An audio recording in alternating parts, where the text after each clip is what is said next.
So, as you can see from the title, why is it dangerous to look on Google for relationship advice, friendship advice? So, let's debunk some of the things that I've come across. Or let's not. Let's eat it up and let's talk about it. So, I'm just going to say, I looked up a few things today, and I've been listening to a lot of conversations on TikTok Live, and all kind of other podcasts about the stance of the man, the woman, and me as a unmarried black woman. There's still some things that I see in relationships that, or maybe I don't see in relationships, and I see in my own, or you hear is the expectations of relationships. So one of the things as a black woman, of course, I'm like, so what is the stance on that? So I don't want to talk about, okay, controlling, let me not say controlling behaviors. Let me go back to what I originally saw. I don't want to start no mess. I don't want to start no mess. So I'm going to go back to what I originally saw about preparing for marriage. Yes, I asked Google, how do you prepare for marriage?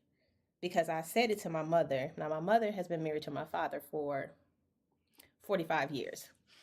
I am 40 something, but they were married before I was here.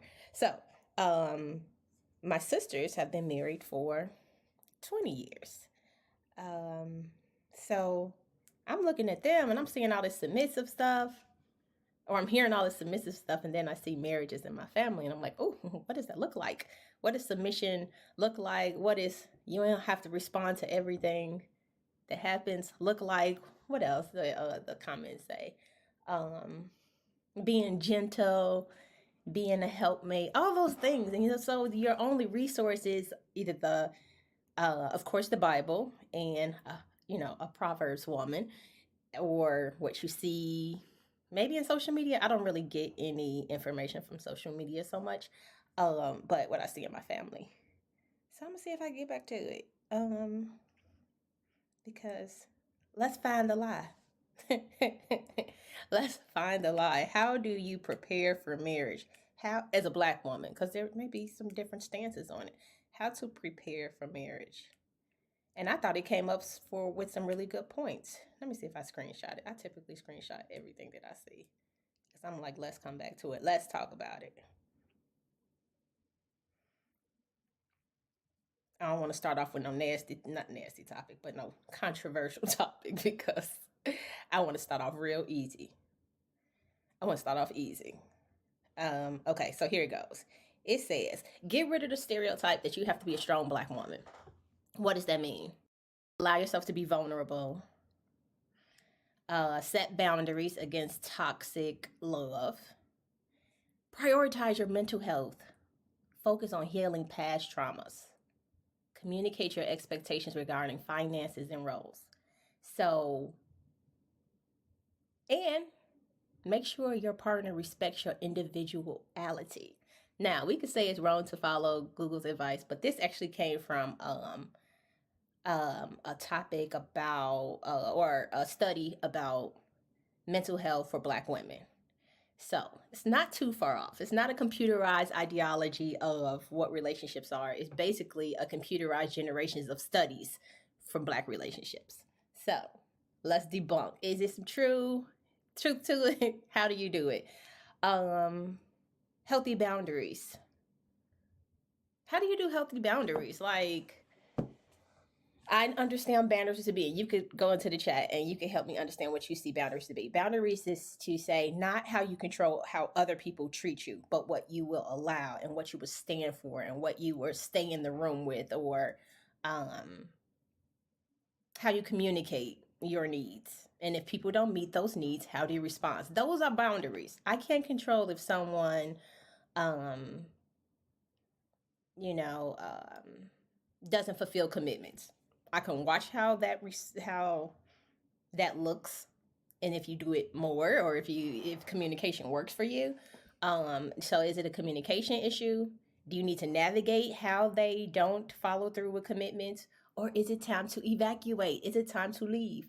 So I'm learning boundaries in relationships. If you don't know by now, I am the author of Two Sides to Every Story, Dr. Aisha Collins.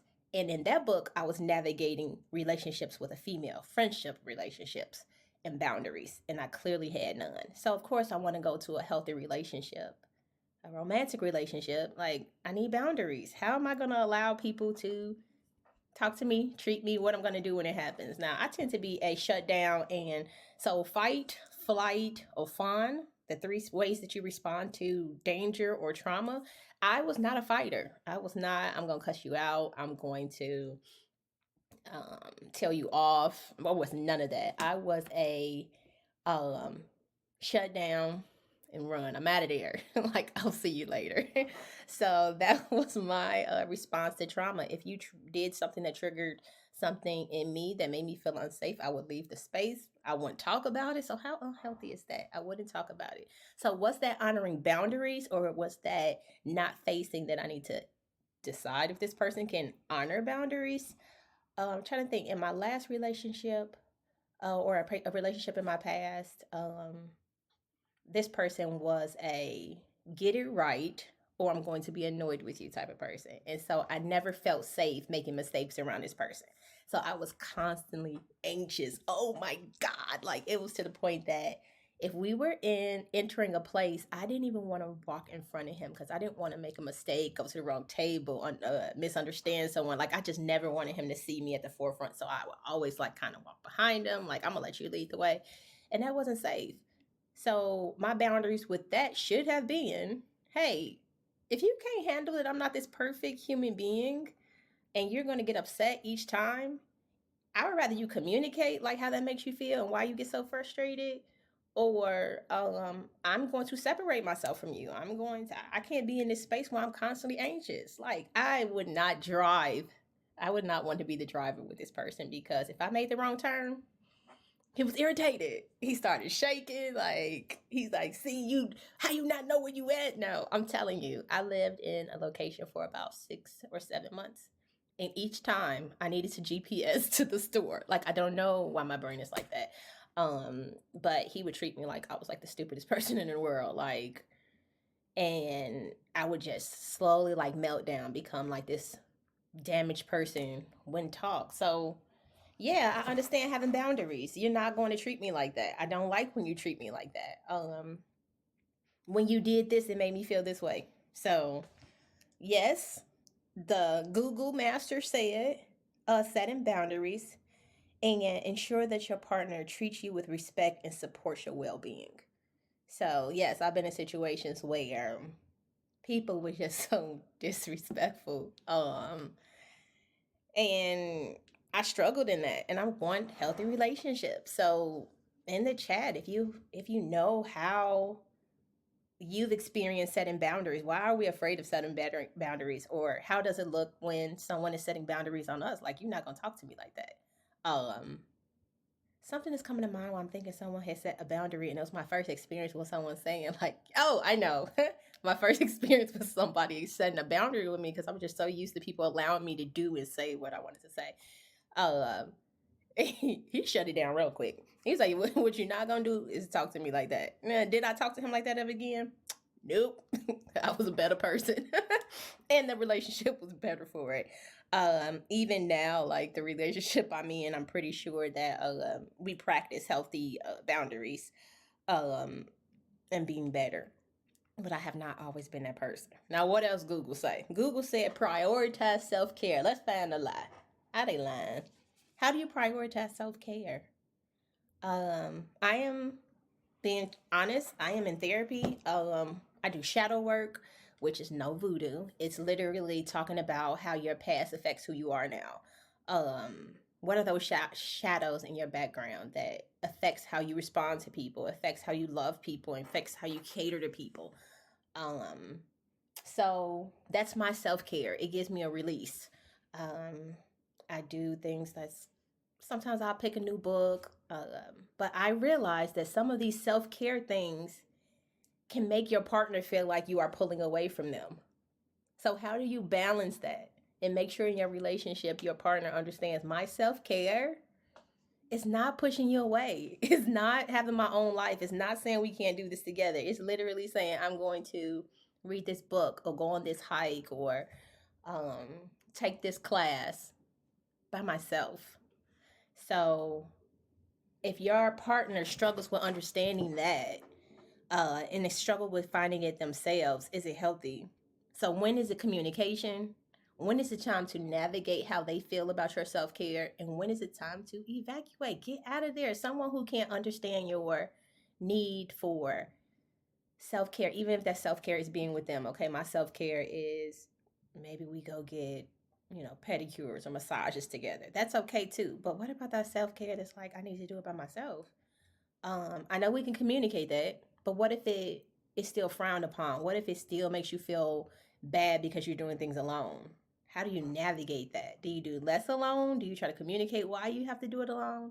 And when do we get to the point where it's like, I gotta get out of here? I gotta get I gotta get out of here. Um, so where's the lie? That's what my Google search said. So it says identify your expectations for marriage, balance career, family, and personal life. So, as a single woman in my 40s, I have had relationships, but I've never lived with someone where, not for a long term, not in the sense that it was like, let's live together. And I don't know. I can't say that I didn't think if I live with you, I probably, and I've only done it once before. And my intention was for it to lead to marriage, and it didn't because I'm still single. But those expectations in relationships, like when is it? I just watched a podcast about 50-50, or a man taking care of everything.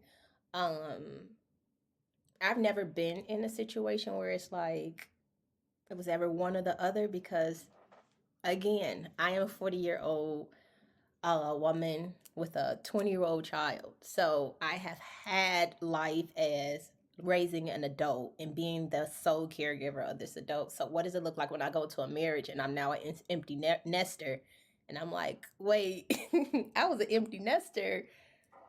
What do I have to do in this marriage? And I've seen people struggle with what is it supposed to be when you are the dynamics is you're the caregiver, I bring in the money, and I'm like, I'm used to being the caregiver and the money maker, so how do we separate those things? Because I am choosing not to be a caregiver anymore. I honestly would rather do it 50-50, in the sense that I don't want all household responsibilities to be on me and you go to work. Is that crazy? But that's something I would have to talk about if I'm in a situation that I'm heading towards marriage. And Google done told me that those expectations have to be clear. I don't, I, do I want to live a life where I don't have to work and I can just do fun things and nice things and beautiful things all day long? Maybe, but I never thought about it that way. I never saw that in my family. I never saw that in my household where once one person stays home while the other person works. And I think that would make me solely the caregiver of the home. And I believe in equal partnership and caregiving of the home. So that will be a conversation I need to have. So next week I'm gonna ask Google, like, how do you untie those expectations of being, you're the woman, you cook, you clean, and I'm good at it. I know how to cook, I know how to clean, I know how to maintain a house, I know how to make sure bills are paid, I know how to make sure everything is in the house is okay. I also know how to go to work. I try to balance. I think I do a pretty good job of balancing work and home, because when I'm home, I try not to do work. Like, I'm doing something I enjoy, whether it's relaxing or napping. That's my thing. Um, but I think I have a healthy practice in that. So what if I find someone who's like, no, I need you to stay home and do all the cooking and the cleaning and, and taking care of my socks and my pants, like, and putting my things away, like, whoo. I gotta ask next week. After next week, I'm gonna ask Google how you do that. Like, I'm not that person. And do I need to try? So when is it that man come into this relationship and he needs to communicate with me or figure out how to navigate that or evacuate? Like Aisha wants to, no, I don't want control. So don't hear me say I want control. I don't. I want a man who's going to cover me while I pray for him. I want a man who brings home the money and I help him invest the money. I want a man who come home with the ideas and I cultivate and water those ideas. I want a man who have dreams and I point him towards resources that I have that would get those dreams realized. That's the kind of dynamic I want. But do I want it to do that and then do all the cooking and cleaning and no, I want to do my own dreaming. I want to do my own investing. I want to do my yeah. I gotta ask Google about that. Okay, so that's one of the things that's like, when is it time to communicate, navigate, or evacuate? Get out of there. Get out of there. Are you sure you're not good enough to be with someone who wants to be the soul? Everything. And I know I kind of like played around with that. Maybe I wasn't clear on what I wanted, but that's what I want. That's how I want. That's how I want to nurture you. I don't want to nurture you by planning all the meals. I don't want to nurture you by cleaning all the dishes. I don't want to nurture you by telling you when it's time to clean the dishes. I feel like I could. I'm not. I feel. And no, I don't want to build a man. I want a man who has his own, but I guarantee I'll water that seed. I will clean every brick in the empire, you know? Shoot. What Beyonce say? I'm the what she say? The lights to keep the streets to something about the lights on the street. Like you got the street, but I make sure you take me to the signing deals. Woo, I should get it together, girl. Okay, what Google say? So that for commitment, ensure your partner is fully committed to the partnership. Now, I have been in relationships where I was more committed. I just listened to a podcast, and the podcast says a relationship works best when the woman loves the man more. Why? I think they were saying how the man will give up their dreams to be in love when they're too in love and they forget their purpose in the world. But when that woman loves that man more, that relationship, everybody meets their purpose. Something like that. I don't know. But commitment is something more than I'm gonna treat you right. I'm gonna be faithful to you. I'm gonna respect you. That's what you do in commitment. That's what you do with commitment and within commitment. Commitment is your desire to do it, whether or your aptitude, desire, persistence to do it when you not sure it feels comfortable, when you're not sure it feels if in the moments it doesn't feel good. So your commitment is, are you here because it's feeling good right now, or you, I don't know, like, be with me because you want to be with me. And that commitment could be like, I just want to be honest and faithful and a good person to you. I'm not looking for marriage. That's perfectly fine. Just let it be clear. Let it be known. Because my little silly self should have asked Google a long time ago, what does it mean when a man says, I'm not sure if I want to be married? Because that could have saved me some trouble. A lot of trouble along the road. Because I've dated three people who it was a long-term relationship. But they started off by saying, I am not sure. And I was just like, well, let's figure it out together. Knowing good and gosh darn well, I knew what I wanted. So, was I properly preparing to be married? Absolutely not. Not when you're giving your time to someone who doesn't know that's what they want. No, thank you. Yes, Jesse, he don't want to be married. If he don't know, fine. I compare it, and y'all can tell me if I'm crazy. I compare it to the purchase of a car. I don't go to the car dealership to just look around. I'm going with the intention to purchase a car, have a car, invest in a car. But if you go and you have no desire to purchase a car, why are we here? You may not find the car you want. Believe me, when I buy my cars, I don't always find the one I want right away. I'll go looking, but I'm looking because I want a car. Men would get into these relationships and be like, well, I'm not necessarily looking to keep one. I just want to drag one around. That's cool. Make that clear. But I may not be the car you want. You might not find what you want in me, but I would love for you to have that desire. You have to have the desire. It may not be me. You may not end up with me. I'm perfectly okay with that. So right, what are you doing there, Jesse? Like, why are we here? And I had someone ask me recently, like, so what was you in relationship for? Sometimes I was in relationships just to kick it. Come on now, I'm the 20s was the good times. The 30s was like, okay, let me figure this out. Even though my mother was blessed to be with my father since she was 16, and my sisters were blessed to be with finding their husbands in 20s. That wasn't my ministry. That wasn't my story. Did I want it? Yeah. Did I expect it? Yeah. But sometimes it wasn't the case. So I'm like, I'm gonna kick it with you because you cool. Did I talk? Yes, Jesse, you gotta learn to read between the lines. But in those relationships, I'm just kicking it. It was just that. And this guy asked me, he was like, so was it a trial? Was it, what did he say? I can't remember. But I'm like, no, I was just kicking it. So, there's a difference. There's a difference. What else Google say? Google says vet for commitment, um, identify your expectation, career balance, family and personal life, um, um, learning to express needs rather than managing a situation. Practice open, non defensive communication about difficult topics like finances, family roles before the marriage. Finances, family roles. What does that look like? The kicking it relationship are most times dangerous. Yeah, but I just want to, like when I think about the person I was dating in college, I we were just dating. It was nothing trying to be married. I was not trying to be married at Clark Atlanta University.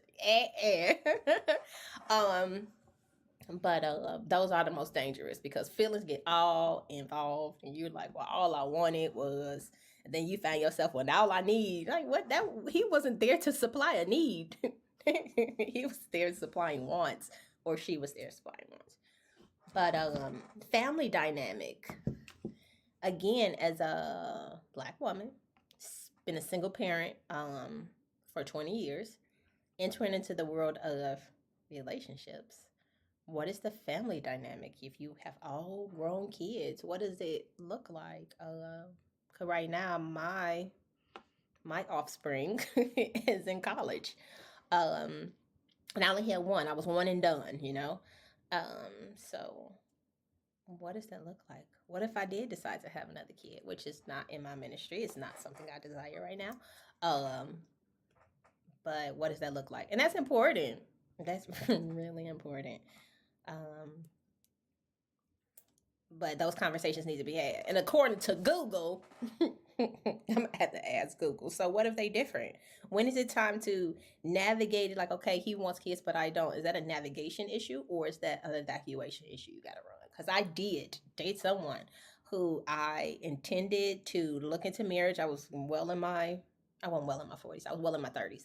And he had me under the assumption that he would still consider having kids, even though he had adult children, and I had an adult on her way to adulthood child, and he had me believing uh, he was interested and we're okay with possibly having kids. And when it came down to a straight up conversation after months of dating and getting serious, do you know he accidentally told me he had a vasectomy?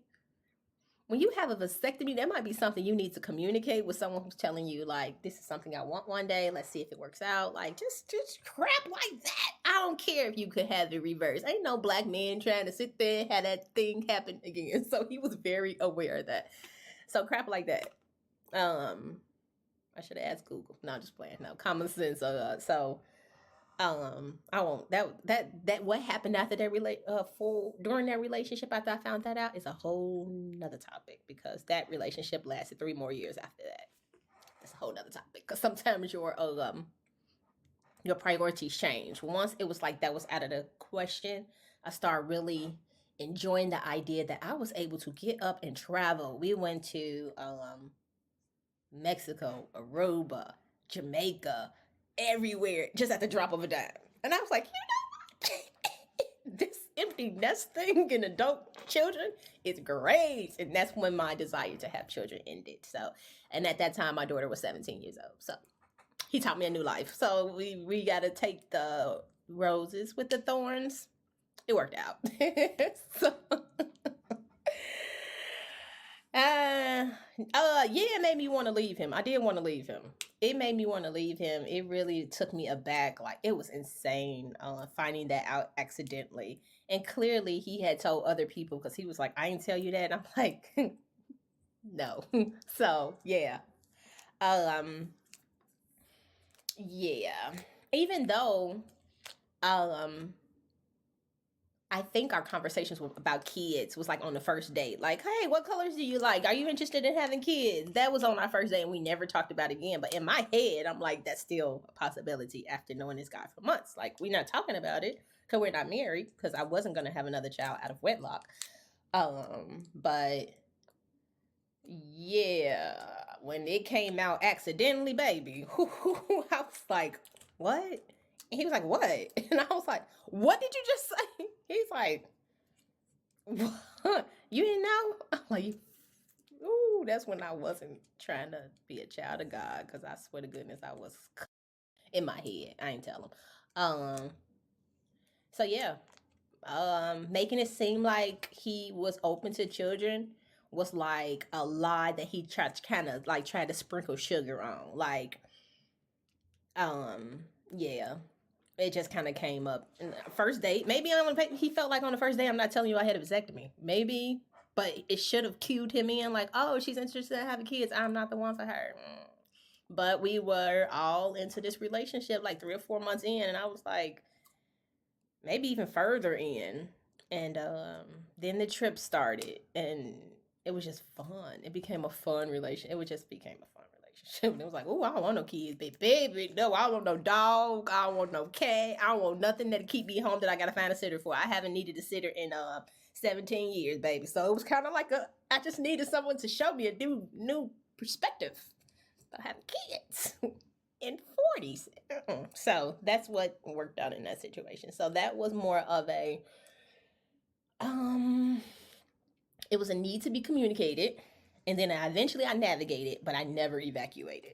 We wound up ending we never ended we ended on a good note. Unrelated to children and finances, unrelated to that, just kind of just didn't fit. But yeah, that was definitely an eye-opening experience to go from I can't wait to get married because I want to have another child to you got kids, we can't date. You got your kids on the weekend. I'm sorry. I'm sorry. So that's me being judgy. I'm not being judgy. No, that's my boundary. Going back to topic number one, how do you set boundaries? Like, that's just not something I want in a relationship. So that was that. So why is it dangerous to ask Google about your relationships? I haven't found out ways that it is. Um,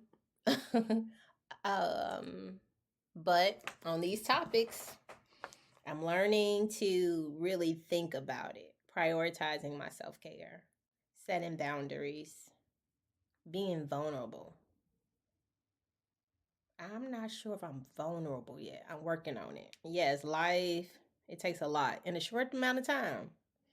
In a short amount of time. Because it's like you get to your 20s and you think in one way, then it's like your 30s, you think in another way, especially with men and women. We think totally different. Because I was, even though my dating world was kind of like scattered, in my 20s, I had already entered my career that I was going to pretty much spend the rest of my life in. In my 20s, I had a child and started navigating how to make that child life as prosperous and as healthy as possible. In my 20s, I was figuring out how to advance my degree so that I can continue in my career. Because my career is the type of career that you have to keep the the more education you have, the more impactful you can be in my kind of career. Um, so I was doing all that in my 20s and 30s.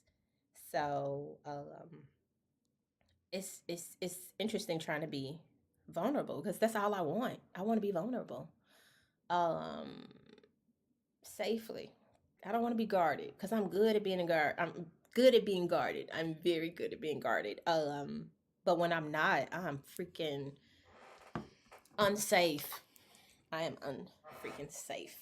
um, and yes, that is my book, Two Sides to Every Story. My name is Dr. Aisha Collins.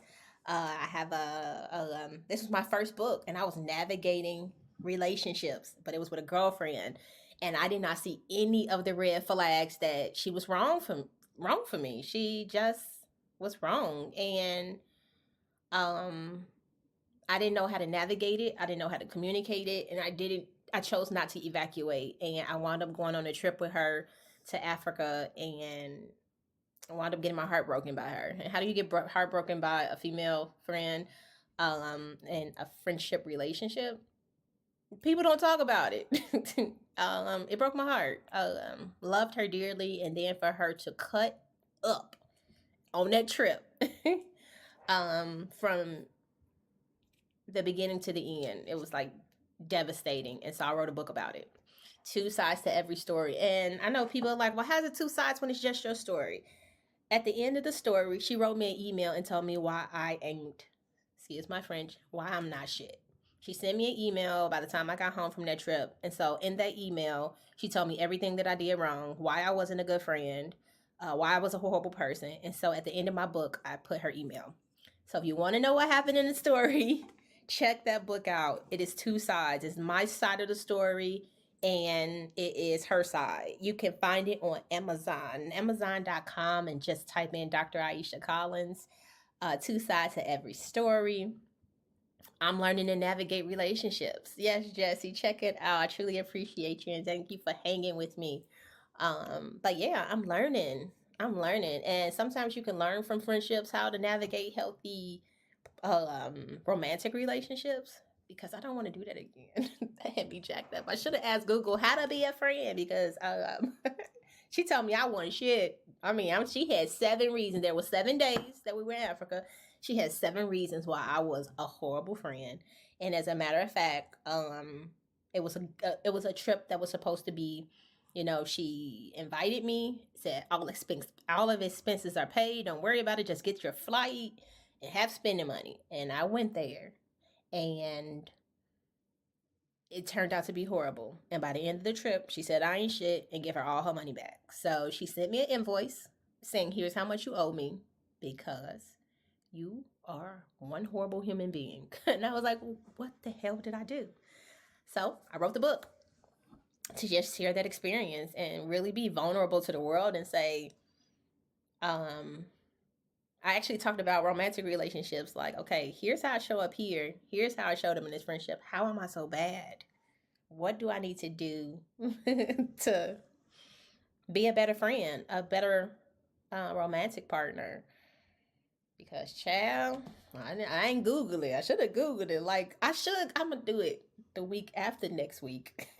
Say, what could be the pros and cons of going on a trip with a toxic friend? Because it was toxic. It was toxic before I went, but she was supportive in so many ways. She was very supportive. We got to that trip. So now in these romantic relationships, I'm like, what do I need to do different?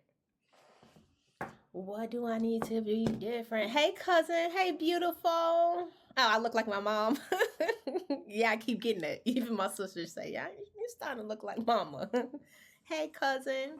But yeah, my book was me crying out. Like, I would write out, and of course I wasn't necessarily writing with a pen, but I was writing in my phone, like the story, and I would just start crying because people don't realize how much I loved my friendships. And to be told I'm just not a good friend, it was like heartbreaking. And I didn't have boundaries. Whatever she said and wanted, I was just like, okay, I'm gonna go with it. And that's when I became more of a navigator than a communicator. Never told her when she was making me overwhelmed. Never told her when I felt like she was being too aggressive, too abrasive. Never told her anything. I just went with it because I felt like, well, as long as she loves me. So, That's what that was. And so now in a romantic relationship, and how do you prepare to be a wife? Google said, Google said boundaries, um, releasing that strong mass that you got to do everything. Oh, date yourself before committing to another relationship. Have your own hobbies, personal goals, and happiness. Do we do that? Did I do that? Did I date myself? I did. I think as far as my book, as far as teens reading, it definitely could be relatable to teens. It's nothing sexual in the book. Nothing, uh, no vulgar language or anything like that. It could be definitely a book club read, so you could talk about how the main character navigated unhealthy relationships. Like, what would you have done in this situation? Like, there was times where, let's say, I was voicing my need to eat. Like, no one had eaten. We're on day 2. I hadn't rested. We got jet lag because we were in Africa, so the time difference was like, I don't know, maybe 12 hours or something like that. And I would say what I needed and I was ignored. And so I wouldn't say anything else and I would go fend for myself. So a lot of the times in Africa, I was actually eating hotel food. I was eating hotel pizza, hotel chicken wings, but I'm in Africa. Why aren't we going to eat? So I, instead of saying my need to go, but as a teen, like, you can kind of like navigate them, and when you have a need as necessary as shelter, food, warmth, and protection, how do you stand up for yourself and not back down and saying, okay, I gotta fend for myself? And that was just my response to trauma. So definitely a good book club read. There's actually guidance at the end of each chapter that kind of asks you reflection questions, like, how do you navigate this? um, what would you do? Have you ever had a time where you quieted yourself to make someone else feel big? Um, because I did that. I really shrunk myself just for other people's peace. Like, let me just bring it down. um, yes, I definitely think you should bring it to young women trying to navigate life, friendship, all those things. Definitely a good book read. A group club read. Um, and I would love to do that here, even read a chapter. Let me see. I have um here, because I often, so this is the book, Two Sides to the Story. This is it. As you see, my homegirl here, trying to figure out her relationship with the man. As you see, it's my cover. But get the book. It's a good read. It's not heavy. If you really want to have at it, you probably can get through the book on a nice summer or warm weekend with a cup of coffee or some hot tea. You really can get through the book in about a few days. Because I talk to you in this book like you are my homegirl sitting on the couch with me. And I'm like, girl, she said, and can you believe? And I can't believe. So it was literally, I'm just telling you this story. So Amazon.com, Dr. Aisha Collins. Um, yeah. So how do I do it? I want healthy relationships. Like I said, I'm now in therapy doing a shadow work. Shadow work is something pretty intense, because shadow work asks you to really look back at your childhood, your relationships with your upbringing, because it could decide how you respond to people.